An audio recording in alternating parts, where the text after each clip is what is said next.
First and foremost, let's get the real pros prediction here. Who's going to win, Mommy? Canelo. But you don't know who Jaime is. Always Canelo. So I don't really have too much to say on this one for a couple of reasons. I'll just be quite frank with you. I'm not overly interested in Canelo fighting anyone except David Benavidez at this point. I thought he should have fought Benavidez a while ago. I understand Benavidez, had the scenario where he didn't make weight and he lost the titles and shit. But again, nobody beat that guy. Nobody took his titles from him. We've all been calling for the Benavidez fight for a long time. I understand that Canelo is at a point in his career where he can pick and choose who he wants to fight, and that's fine.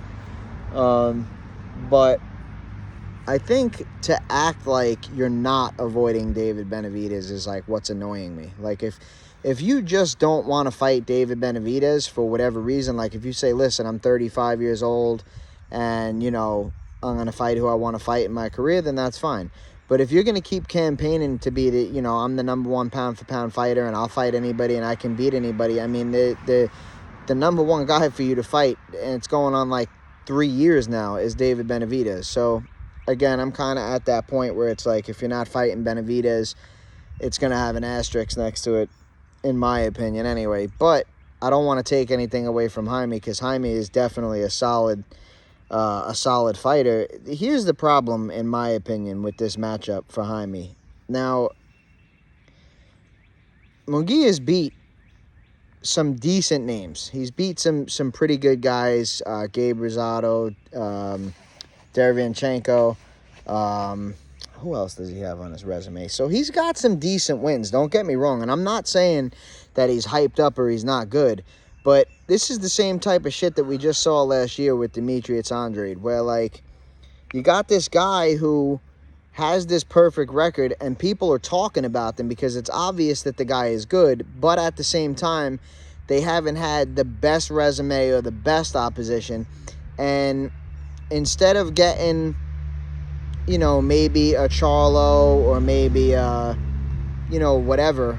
Tony Harrison or something where you're kind of taking these steps. Instead, you have a guy who's got a really solid record of 43-0, but he's not climbing. And it was kind of similar with Caleb Plant too. Like, Caleb Plant didn't have 43 wins, but you look at Caleb Plant's resume and it, there's a lot of steps missing. It's like, all right, you're fighting guys that are not that good. Okay, you're fighting champions, or you're fighting guys that are this good, and then all of a sudden you just jump right to the top guy that's like a number one or number two pound-for-pound fighter, and there really was like no steps taken in between. It's like, all right, you fought a champion, and then that was it. You just jumped right to a top pound-for-pound guy, and this is what people see. Like, I watch boxing all the time, and before I was just being stupid in the house, and I said something about Jaime, and this one goes, who's Jaime? So there's a lot of casual fans out there that don't know who this guy is, even though he's a really, really good fighter. And then they're going to tune in Saturday and they might see him get his ass beat and be like, this guy really wasn't that good. And I don't think it's really fair, because I do think that Jaime Munguia is a really solid fighter, and I do think that he's got a chance in this fight. But here's the main reason why I'm picking Canelo, and I'll just be super blunt about it. Canelo's chin. It just is what it is to me. It's kind of the same thing like when you have a really good boxer that can't punch going up against Floyd Mayweather. It's like, come on, bro. You're going to have to knock this guy out to win. You're a very good boxer, but you're not a better boxer than Floyd Mayweather. You're not going to outbox Floyd Mayweather. So to go in there with that game plan and to not have that punch to fall back on to knock the guy out when you are down in rounds, it just doesn't bode well for that person to be able to win. So for me, Munguia is this strong, come-forward, Mexican, tough, hard-hitting fighter. And Canelo is kind of similar, but the thing with Canelo is we've seen Canelo hit by some of the biggest punches out there. We've seen Canelo take shots from Golovkin, take shots from Kovalev, take shots from big punchers. And it's not that Canelo just doesn't go down. It's that Canelo never even is really fazed or hurt by any of these people ever. He's been hurt one time his entire career. And when I say hurt, I'm not talking about physically his face hurt, and I'm not talking about being cut. I'm not talking about a punch that made him say, oh shit. because that's always going to happen. I'm talking about hurt, where the legs wobbled and it was like, oh shit, if he gets hit again right now, he's going down or out. We've only seen the guy hurt once in his entire career. He was super young.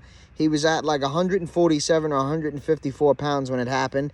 And it was just one of those things where I think maybe he just didn't see it coming. It caught him by surprise. Maybe he was drained, whatever it is. I'm not trying to make excuses for Canelo because I'm no giant Canelo fan. But when you see a guy move up, 154, 160, 168, 175, and the biggest crackers at these weight classes are tagging this dude with clean shots, and he's just walking right through them like nothing is happening, that kind of makes me worry about the style matchup on Saturday, because I'm curious what else Jaime can pull out of the bag if and when he can't hurt Canelo. Can he outbox Canelo? I don't know. I guess we'll see on Saturday. And again, I'm going to say this with every fight from here on forward with Canelo. The guy's getting older every fight.